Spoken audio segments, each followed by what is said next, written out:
네, 예고해드린 대로 지금부터는 박영선 민주당 디지털 대전환위원회 위원장과 함께하겠습니다. 스튜디오로 직접 모셨습니다. 어서 오세요. 네, 안녕하세요. 네, 네. 디지털 대전환위원회 위원장을 맡고 계시니까 네. 이 질문부터 좀 드려보겠습니다. 디지털 대전환 1호 공약이 100만 디지털 인재 양성이던데요. 그렇습니다. 네. 갑자기 율곡 이희 선생이 생각이 나가지고 100만 인재 양성이라는 게 뭔 뜻입니까? 그 율곡이 선생님을 떠올리면서 만든 제목입니다. 그래요? 네, 네. 그분은 이제 10만 양명서를 그렇습니다. 주셨고. 네. 지금 정말 기업들이요. 네. 디지털 인재를 찾지 못해서 구인난입니다. 뭐 프로그래머 이런 분들이 뭐 엄청 그러니까 네, 부족하다는 얘기. 말도 못합니다. 그리고 청년들은 또 일자리가 없다고 구직난인데 그런 미스매치예요, 완전히. 이게 왜 그러냐면 네. 대학에서 배운 교육들이 기업에 가서 적용하기가 힘듭니다. 낡은 교육을 하고 있습니다.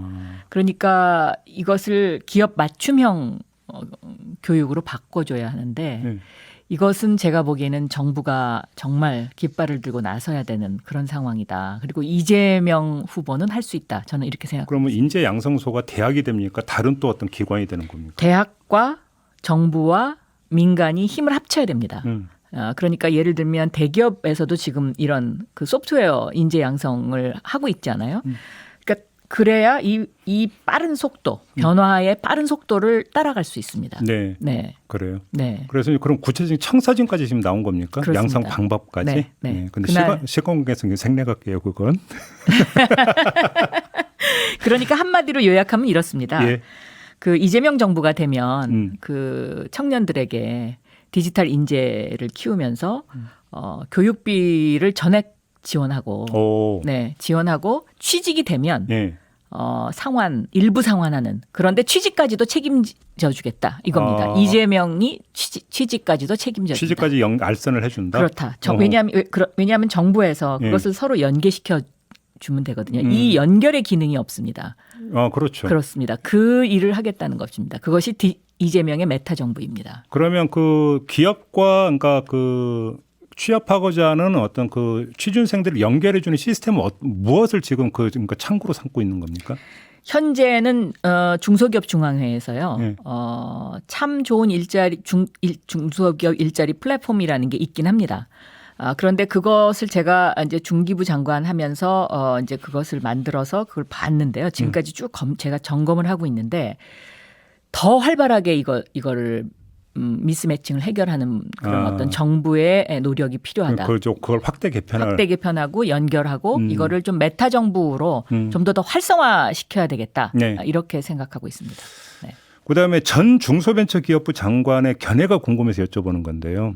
정부의 소상공인 자영업자 지원에 대해서 어떻게 평가하십니까? 이제 좀 더 확대해야죠. 더 적극적으로. 어제 문재인 대통령이 뭐 세수가 더 거친 걸 언급을 하면서 그러니까 네. 더 지원할 수 있는 방안 찾으라고 지시를 했잖아요. 그럼 그렇습니다. 추경 편성이 이제 기정사실로 간주가 되던데 네. 어떻게 보세요? 저는 해야 된다고 봅니다. 왜냐하면 예. 소상공인들이 보통 그 연말이나 예. 설 대목에 1년 먹을 거의 한 절반 정도를 법니다. 그렇죠. 그렇죠. 그런데 지금 이 연말과 설에 그 오미크론 때문에 예상치 못한 일이 또 벌어지지 않았습니까?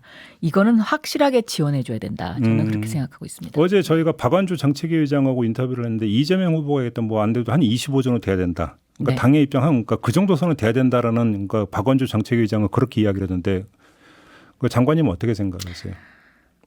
저는 그 뭐 액수는 그건 아마 당에서 충분히 계산해서 정했을 거라고 생각합니다. 그래서 확실한 지원 정책이 필요합니다. 더군다나 코로나가 2년 지금 3년째 접어들고 있기 때문에 예. 소상공인들이 너무 지쳤습니다. 그리고 어떻게 보면 소상공인들은 그동안에 문재인 정부가 해왔던 이런 어떤 정책에 잘 응해줬다고 저는 생각합니다. 그래서 거기에 대한 감사한 마음이 제가 정말 있습니다. 네. 그리고 제가 미국을 다녀왔는데 미국하고 비교해 보면 그 미국은 이제 과거에도 이런 어떤 그 정책의 경험이 있어서 네. 어려울 땐 확실하게 지원해주고 그렇더라고요. 다시 살아나면 그때 이제 또 세금을 부과하는 이제 이것이 반복됐는데 우리나라 관료들은요 네. 이 지원하는데 굉장히 그 겁을 많이 냅니다. 그거는 네. 지난 그 50년간 그 보수 정권 시절을 한번 생각해 보십시오. 세상에 어느 정부가 이렇게 소상공인한테 지원책을 핀 정부는 없었거든요. 그러니까 그러니까 그 너무 그 보수 정권이 그동안에 했던 그런데 관료들이 너무 익숙하다 보니까 네. 이것을 못 하는 것이죠. 네. 기재부가 너무 짜죠. 그렇습니다. 그렇게 보시죠. 그런데 이제 또 기재부는 곳간을 지켜야 되는 그런 임무가 있기 때문에 네. 그것을 또 무시해서는 안 된다. 저는 생각하는데 서로 인정할 건 인정하면서 정책을 탄력적으로 펴가는 것. 이것이 유능한 정부입니다. 그런데 이재명 후보가 갖고 있는 가장 큰 장점이 바로 그런 유능한 경제 대통령의 가능성을 보여주는 것. 그것이다라고 저는 보고 있습니다. 일전에 저희하고 이제 전화 인터뷰를 하시면서 서울 표심은 결국 부동산이다. 네. 이 말씀을 하셨잖아요. 네, 자, 그러면 그 이후의 평가가 궁금한데 서울 표심이 좀 많이 누그러졌다고 평가하십니까? 어떻게 체감하고 계세요? 조금 누그러졌습니다. 그래요? 네, 조금 누그러졌는데요. 네. 아직도 지켜보고 있는 겁니다. 아직도. 정말 할까? 믿어도 될까? 혹시 선거 앞두고 그러는 거 아니야? 이제 이런 이제 시선으로 지금 보고 있는 것이죠. 그렇기 때문에 지금 이재명 후보가 해야 되는 것은 그러한 서울 시민들 꽁꽁 얼어붙은 오늘 아침 날씨같이 얼어붙은 서울 예. 시민들의 마음을 녹여주는 그다음에 좀 더 거기에 신뢰감을 얻을 수 있도록 하는 정책 이런 것이 저는 필요하다라고 보고 있습니다. 네. 이번에 좀 정치 관련 사안 좀 그 견해 좀 여쭤보고 싶은데요. 지금 그 MBC가 서울의 소리가 이제 제공을 했던 김건희 씨 7시 그 통화 녹취 파일을 방송을 할 예정이었는데 지금 국민의힘이 가처분 신청을 냈잖아요. 네. 방송금지 가처분 신청을 냈는데 이 가처분 신청에 대해서 어떻게 평가를 하세요? 저는 국민의힘이 그 행위를 함으로써 네. 오히려 전 국민이 더 궁금해하는 궁금증을 불러일으키게 하지 않았나 저는 이렇게 생각하고요. 오히려 판을 키워버렸다. 판을 키웠죠. 완전히. 네. 그리고 그 뭐 보도에 의하면 기자임을 밝히고 전화를 했다는 거 아닙니까? 그렇다면 그것이 가처분 신청 대상이 될까요? 사적 대화라고 보기도 힘들다 이런 말씀이신가요? 그렇죠. 왜냐하면 저는 뭐 대화 내용은 모릅니다. 예. 그런데 국민의힘이 저 정도로 떨고 있을 정도면 뭔가 이 공적 영역에서는 상당히 파괴력이 있는 그런 이야기가 담겨 있지 않으면 저렇게까지 할까요? 어저께 무슨 오늘은 뭐 MBC의 국민의힘이 뭐 항의 방문? 네, 한다 뭐 그런 보도도 나오고 있는데 네. 그것 자체가 저는 좀 굉장히 오히려 국민들한테 야 저거 뭐 진짜 문제가 심각하구나 이런 인상을 주는 행동이다 이렇게 생각하고 있습니다. 아무튼 네. 법원은 어떤 결정을 내릴 거라고 전망하세요? 지금까지의 판례를 쭉 보면은요. 예. 저것을 받아들이기는 쉽지 않아 보여요. 가식 신청을? 네. 왜냐하면 법원이 그동안에 그 표현의 자유, 국민의 알 권리, 또 언론의 자유 이런 것들을 기준으로 해서 대부분 다 기각하지 않았습니까? 네. 네. 그래요? 네. 근데 일전에 그 다른 인터뷰에서 김건희 씨를 잘한다고 말씀하셨죠. 네, 잘 압니다. 네. 어떤 인연이 있어요? 그 옛날에 이제 네. 기획 전시를 하시던 분이었거든요. 네. 제가 이제 그 문화부 기자도 MBC에서 그러면 그 인연이 있었기 훨씬 때문에. 거슬러 올라가는 건 법사위원 할 때 인연이 아닙니까? 그러니까 결혼 윤건열 윤석열 윤석열 후보와 결혼하기 전부터 알았죠. 네. 아 그래요? 네, 그러면 네. 그 장관님께서 그러니까 기자 생활할 때부터 알고 지내던 사이셨습니까?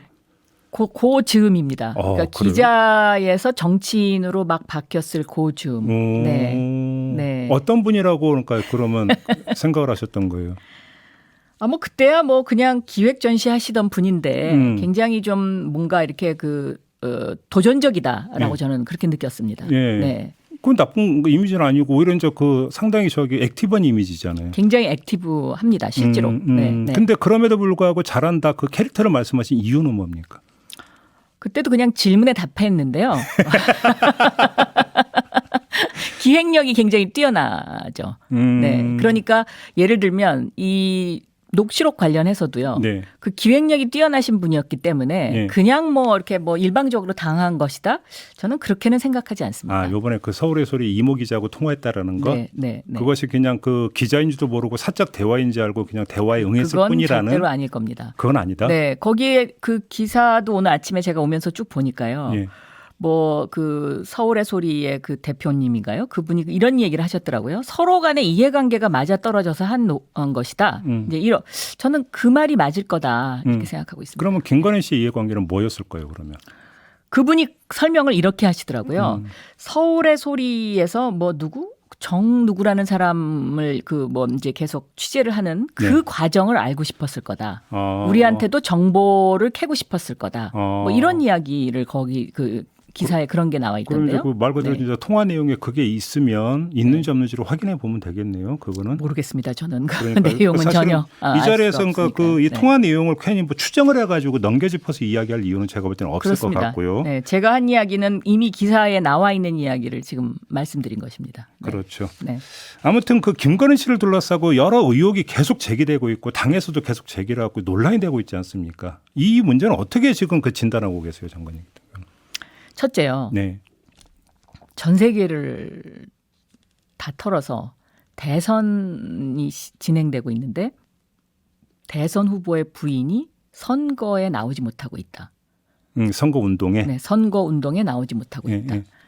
이건 굉장히 좀 심각하죠. 네. 그래요. 왜냐하면 대통령이 되고 나면요. 대통령 부인이 대통령에게 정말로 영향력이 가장 큰 사람 중에 하나이지 않습니까? 네. 국민의 소리를 듣고 또 아픈 사람들의 어떤 마음을 보듬어 줘야 되는 그런 어떤 조언을 해줘야 되는 이제 그런 자리인데요. 선거 운동에도 나타나지 못할 정도로 문제가 심각하면 과연 이런 분이 대통령이 될 자격이 있을까? 라는 부분에서 배우자가 네, 배우자가요. 그래서 많은 부분이 거기에 퀘스천을 의문부호를 찍고 있다 국민들이. 그럼 관련해서 윤석열 후보 같은 경우는 영부인이랑 호칭도 쓰지 않고 제2부속실을 폐지하겠다라고 했던 이건 어떻게 평가를 하세요? 그거는 결국은 대한민국의 위기죠. 위기다. 그렇습니다. 왜냐하면요. G20 같은 정상회담에 혼자 가실 건가요? 예. 네. 그리고 그 영부인의 위치가 거기서 영부인의 위치가 대한민국을 세일즈해야 되고 외교를 해야 되고 또 그것으로 인해서 대한민국의 여러 가지 이미지와 수출 뭐 이런 것들이 다 영향을 미칠 텐데 네. 그러면 그 부분이 완전히 삭제되는 거 아닙니까? 그러면 그런 그 어떤 절름발이 그 어떤 대한민국 그런 모습을 그 세계인들이 대한민국을 그렇게 평가하지 않습니다. 지금 대한민국에 대한 평가는 뭐 문화, BTS, 뭐 오징어 게임, 뭐 이런 것들을 해서 동경의 대상인데요. 저는 굉장한 그것이 리스크다라고 보고 있습니다. 알겠습니다. 네. 절름발이라는 표현은 좀 정정을 하도록 네, 하겠습니다. 정정합니다. 네, 알겠습니다. 네. 그다음에 그 장관님께 특별히 좀 하나 더 여쭤볼 게 있는데요. 단일화 문제를 좀 여쭤보고 싶은 이유가 있는 게 2012년 대선 때 문재인 안철수 단일화 협상이 진행이 됐고 그때 협상단을 이끄셨던 분이잖아요. 맞습니다. 장관님이. 네. 그래서 좀 디테일에 대해서 그 누구보다도 많이 알고 계실 것 같은데 일단 크게 가능성이 있다고 보세요? 일단 시도는 할 겁니다. 시도는 할 왜냐하면 언론의 시선을 끌기 위해서. 그런데 네. 이것이 될 거냐 말 거냐. 네. 그러니까 지금 일종의 그 윤석열 후보 캠프를 보면은요. 네. 성냥을 들고 성냥 놀이를 하는 사람들처럼 보이거든요. 무슨 말씀이세요? 그러니까 이제 그 휘발성이 강한 어떤 그런 사건들을 이렇게 예를 들면 뭉쳤다 헤어지고 또 헤어졌다 다시 뭉치고 하는 어떤 그런 과정을 통해서 시선을 계속 끌어왔지 않습니까? 네네. 그리고 위기가 닥칠 때마다 그런 전략을 구사해서 그 위기를 끊고 가는. 그러니까 김건희 이슈가 이게 문제가 심각하다고 하니까 중간에 그 어떤 새로운 그 마치 뭐 갈등 양상을 만들어서 다시 이걸 끊고 가는. 예. 저는 단일화도 그런 어떤 하나의 전략 구사의 도구가 아닐까 그렇게 생각하고 있습니다. 그러니까 그러니까 다른 이슈를 덮는다든지 주목 효과를 올린다든지 하는 용도로 단일화가 추진은 될 건데 네. 최종적으로는 성사는 될 거라고 보십니까? 어떻게 보십니까? 성사는 굉장히 힘들 것이다라고 생각하고 어떤 있습니다. 점에서요? 경험의 기준에서 말씀해 주시죠. 네, 둘 다 양보할 수 없는 어, 그런 상황이 아닐까. 둘 다 네, 거래가 이루어지기 힘들 거라고 보십니까? 네, 굉장히 힘들 거다라고 보고 그러면 있습니다. 그때 그러니까 10년 전에 단일화 협상 때도 거래에서 문제가 항상 발생했던 겁니까? 서로 윈윈이 될 수 있는. 그때도 그랬죠. 그때도 두 분 다 서로 이제 그 굉장히 그 포기하기 힘든 상황이었었는데 네. 사실은 그때 안철수 후보가 한 6시간만 더 기다려줬으면 문재인 후보께서 모든 걸 안철수 후보가 하자는 대로 하자. 라고 아. 결론이 난 상태였는데 그런 비하인드가 있었습니다. 그렇습니다. 결론이 난 상태였는데 그 말씀을 하시고 나서 30분 후에 안철수 후보가 포기 선언을 해버리셨거든요. 그때 그러면 쟁점이 됐던 게 뭐였어요? 안철수 후보 쪽에서 요구했던 거 뭐였습니까? 여론조사 방식이었죠. 여론조사 방식. 네. 그래요? 네. 근데 그건 어차피 뭐 조정 대상 아닙니까? 어디서나? 그래서 이제 그 문재인 후보는 어떤 이제 그 서로가 이제 벼랑 끝 전술을 쓸 수밖에 없는 상황인데요. 벼랑 끝에 가서 후보님이 저희를 모아놓고 이제 더 이상 그러니까 네, 국민들이 바라는 대로 요구대로 요구대로 다 들어줘라. 이제 딱 그런 말씀을 하셨어요. 그래서 이제 우리는 이제 이거 이렇게 하면 이제 다 이제 우리가 저 망할 수도 있다 이러면서 이제 짜장면 시켜서 짜장면을 딱 먹으려고 하는데 딱 텔레비전에 나오셔갖고 포기선 그런 비하인드가 있어요. 네, 그런. 근데 궁금한 게 네. 단일화 방법을 어떻게 할 것인가라는 밀고 당기기 말고 단일화를 해서 단일화가 그러니까 돼서 하는 말고 이제 그 단일화 대상이 안 된 사람한테 이런 대우를 한다, 예우를 한다. 혹시 이런 것도 논의가 됩니까? 협상을 할 때? 일종의 거래로서 하죠. 합니까? 네. 그때도 그런 얘기가 있었습니까? 일부 있었습니다. 혹시 공개는 못 하십니까? 그거는 저하고 한 게 아니기 때문에 네.